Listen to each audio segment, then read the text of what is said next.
السلام علیکم ناظرین۔ مری کے سانحے کا دکھ ابھی تازہ ہے اور یہ تادیر تازہ رہے گا۔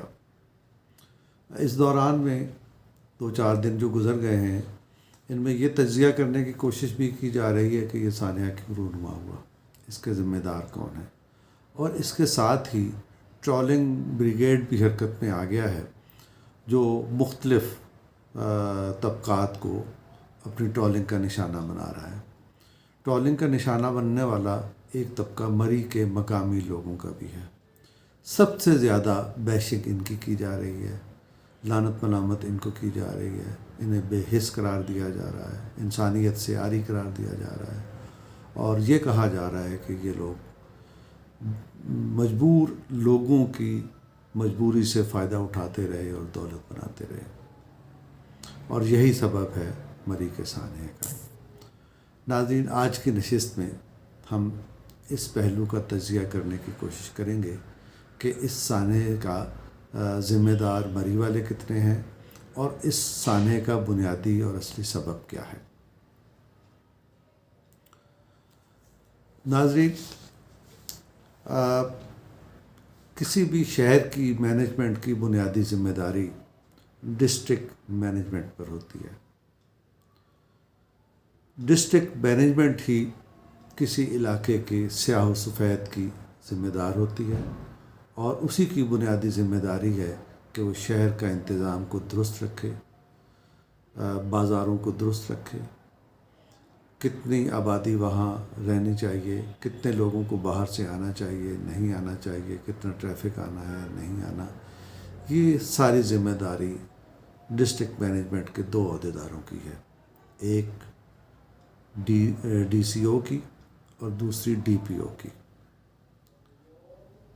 تو جب ہم مری کے سانحے کا تجزیہ کرتے ہیں تو یہ دونوں عہدیدار ہمیں اس میں دکھائی نہیں دیتے۔ اگر ڈی سی او بر وقت فیصلہ کر لیتے اور فیصلہ کر کے متعلقہ اداروں کو کہتے کہ مری کی کیپیسٹی اتنی ہے، اب مزید ٹریفک اور سیاحوں کو آنا روک دیا جائے، اور اس سلسلے میں قومی ذرائع ابلاغ کو بھی استعمال کیا جاتا، تو یہ سانحہ پیش نہ آتا۔ دوسری ذمہ داری ڈی پی او کی تھی، یعنی پولیس کی تھی، کہ پولیس بر وقت انتظامات کر کے مری آنے والے ٹریفک کا راستہ روکتی اور وہاں اتنی بڑی تعداد میں لوگ جمع نہ ہوتے۔ یہ کیوں نہیں ہوا، اس کی ہم آپ کو ایک وجہ بتائیں گے، اور یہ وجہ پاکستان کے انتظامی ڈھانچے کی روشنی میں بتائیں گے۔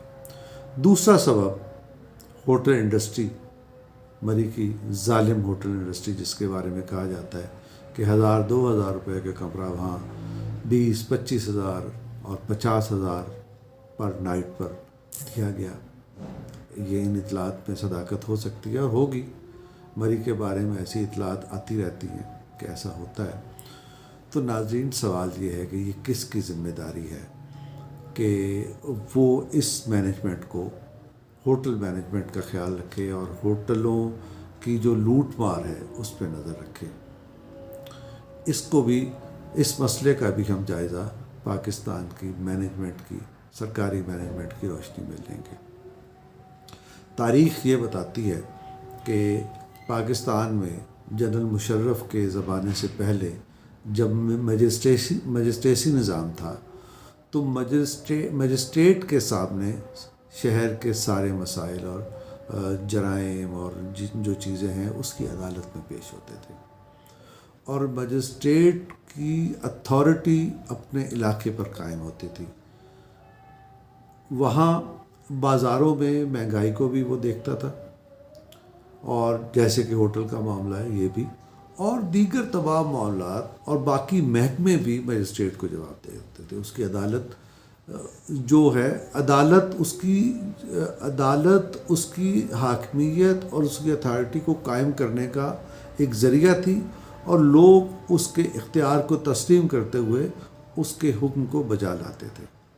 اس کے علاوہ مجسٹریٹ شہروں میں متحرک ہو کر خود جائزہ لیتا تھا کہ مارکیٹ کیا صورتحال ہے، جرائم، قبضہ، بھتہ، یہ سب چیزیں اس کی نگرانی میں ہوتی تھیں، اور وہ بر وقت کارروائی کر کے اس جرائم کا اور غلط کاری کا تدارک کر دیتا تھا۔ لیکن 2002 میں جب مشرف نے ڈسٹرکٹ مینجمنٹ گروپ کو اپنے اصلاحات کے ذریعے توڑا اور اسے نقصان پہنچایا، تو اس کے نتیجے میں مجسٹریٹ سے یہ اختیار چھن گیا کہ وہ شہر کی صورتحال کا جائزہ لے، مارکیٹوں کا جائزہ لے، ہوٹلوں کا جائزہ لے، باقی محکموں کی کارکردگی کا جائزہ لے۔ یہ اختیار اس سے چھن گیا۔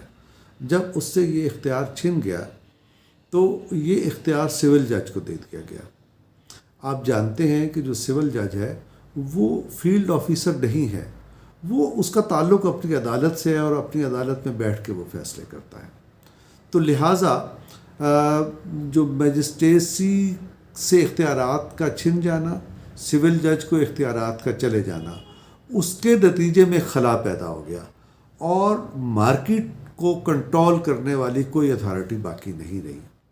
تو جو جنرل مشرف کی یا جنرل تنویر نقوی کی اصلاحات تھیں، اس کے نتیجے میں یہ خلا پیدا ہوا، اور یہ خلا جو ہے اسی نے مری میں ہوٹل انڈسٹری کو بے لگام کر دیا ہے۔ دوسرا قانون یہ کہتا ہے کہ آپ مارکیٹ کو اس طرح سے کنٹرول نہیں کر سکتے۔ مارکیٹ کا اپنا ایک میکنزم ہوتا ہے، اس کے تحت چیزوں کے نرخوں کا تعین ہوتا ہے۔ آپ کسی کو مجبور نہیں کر سکتے کہ وہ آپ کی مرضی کے نرخ کریں، وہ مارکیٹ سے ان کا تعین ہوگا۔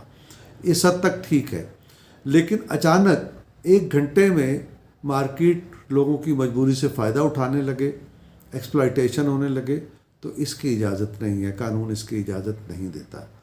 تو بنیادی طور پر اس میکنزم، اس خلا کے بعد جو دوسری کمزوری ہے وہ میکنزم یہ نہیں ہے، کوئی قانون سازی نہیں ہے، اور قانون سازی کے نہ ہونے کا نقصان یہ ہے کہ ہوٹل انڈسٹری جن ریٹس کا تعین کرتی ہے وہ مشتہر نہیں ہوتے، وہ انتظامیہ کے علم میں نہیں ہوتے، لہٰذا اس پر عمل درآمد کرانے کا کوئی انتظام باقی نہیں رہتا، لہٰذا لوٹ مار کا راستہ کھل جاتا ہے۔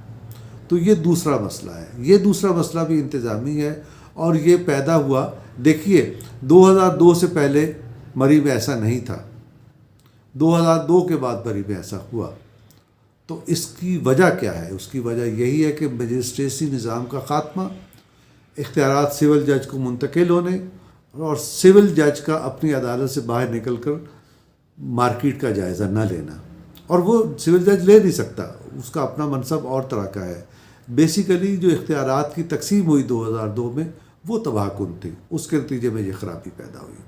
تو یہ دوسرا پرابلم مری کے سانحے کا یہ ہے، جس کی وجہ سے مارکیٹ ان کنٹرولڈ ہو گئی ہے، اور لوٹ مار کرنے والوں کو کھلی چھٹی مل گئی ہے اور کوئی انہیں پوچھنے والا نہیں ہے۔